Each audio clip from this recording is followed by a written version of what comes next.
Hello, ladies and gentlemen, boys and girls, and welcome to Let's Blueprint Empyrion. Because today we are going to be blueprinting my Nook.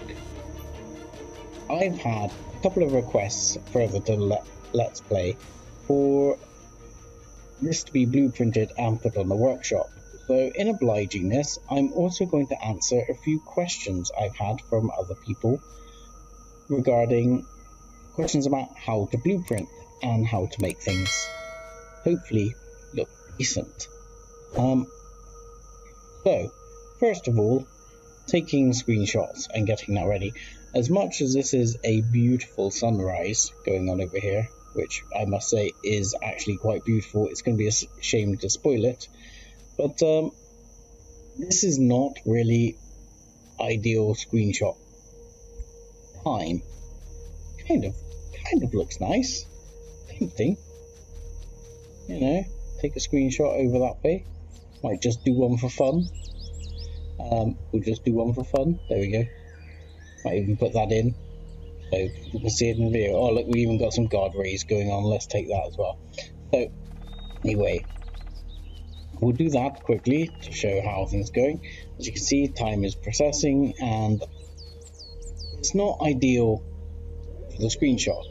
So the best thing to do is to bring up the console menu, which is just next to number 1, and you can type in here DM.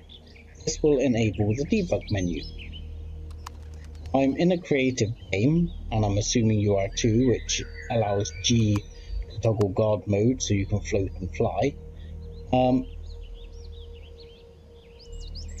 If you haven't got or if you're in a survival game and you want to blueprint, you want to float and fly, you can put DM in here to enable guard mode as well. But do remember that then keeps it enabled whenever you press G, you will toggle into guard mode. Anyway, with the debug menu on, we can press escape and come up to the debug menu option up here, where we can stop time and we can change time.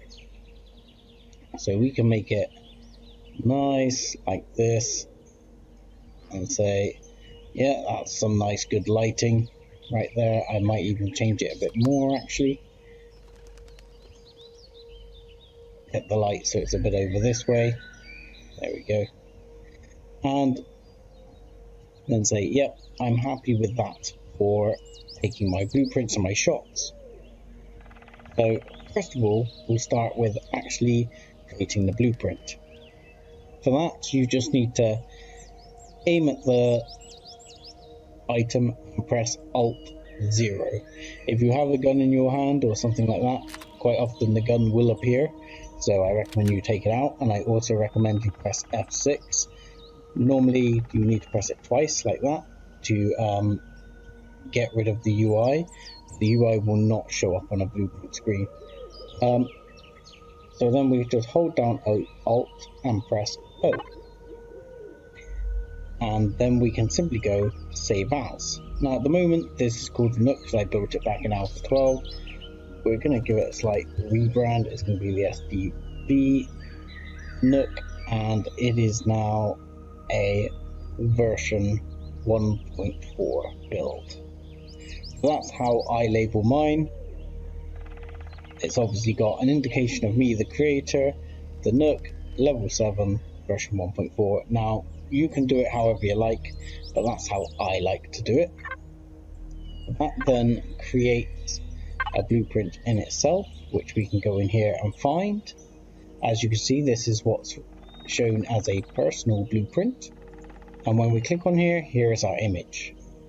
Now, as many people have noticed, I, for example, on my Scout, which we'll bring up, have, if we go to the more used Scout, which is the Mark II, which I might not even have on this computer because I'm using a different computer. Oh dear, I don't even have, oh no, I do. Scout Mark II, I have text and joyous things on the picture. I will show you how to do that shortly.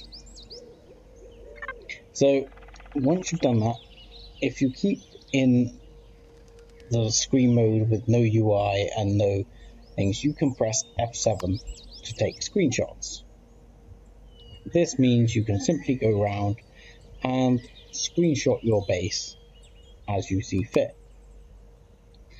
Simply going around doing whatever you want to do to take the pictures.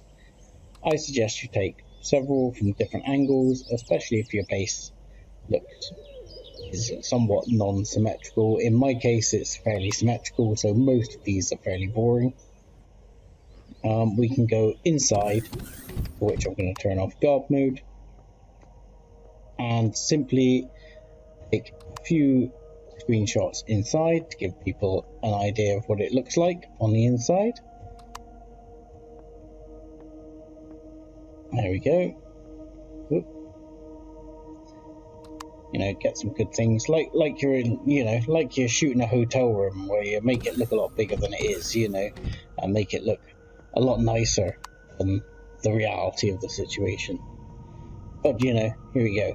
We'll take those screenshots, and that's pretty much it, ready to go. Now you can simply upload as is, and away you go. But in all honesty, I don't recommend that, because you can just go to your blueprint, which is currently where are you? Right here, and you can just hit publish. But I really wouldn't recommend doing that. If you want to do the bit with the screen or play with that screenshot at all, now's the best time to do it. And what you need to do is we'll tab out and we'll go here to our Steam. Now if we go and click manage and click browse local files, we'll come up in the Explorer, and then if we go to save, we can see here are all our screenshots we took, even our nice ones there in the sunset, and all the screenshots we've taken. And here, if we go into blueprints, you'll have a numbered folder, different for most people. Here, you'll see we have the Nuc folder. And here is the thumbnail. So, if I go to, here's one I made earlier, set of thumbnails and pictures, we'll just drop that one in, replace it over, because I named them the same, and then we have the funky text on. And if we just reload this, straight away the text appears. Now I'm happy to publish this, because this will give it the nice look for on the thumbnail. Now, many people have asked how I put the text on. The text I put on using a photo editor like Photoshop or Adobe Elements. There's many different photo editors out there. I've used Cyberlink, I've used many different things. So really it's what takes your fancy, whether you bought one, whether you already own one. There's many things on phones that can do text editing on pictures. Some of them that do the stuff just as good as Photoshop. So really just go with what takes your fancy there. Now hit publish. I always keep it private to start off with. In this case we are an airtight, we're not a floating base, we're not a space base, we're a planetary base. And we'll just hit publish. That will take a few seconds, and that should update to the workshop. You occasionally end up with an error message, but that oddly is normally a good sign that it's updated. Yeah, and then you get this little symbol here showing that it is on the workshop. So now if we go back to my Steam page, we will be able to see this on the workshop. There we go. At the moment this is private, only I can see it under visibility. Now this is because I will like many of my blueprints, add additional pictures. Here's one also in the making. I will add these additional pictures, which, for example, you can go to edit title and description. Obviously the description is also missing on this one, and you can add pictures and videos.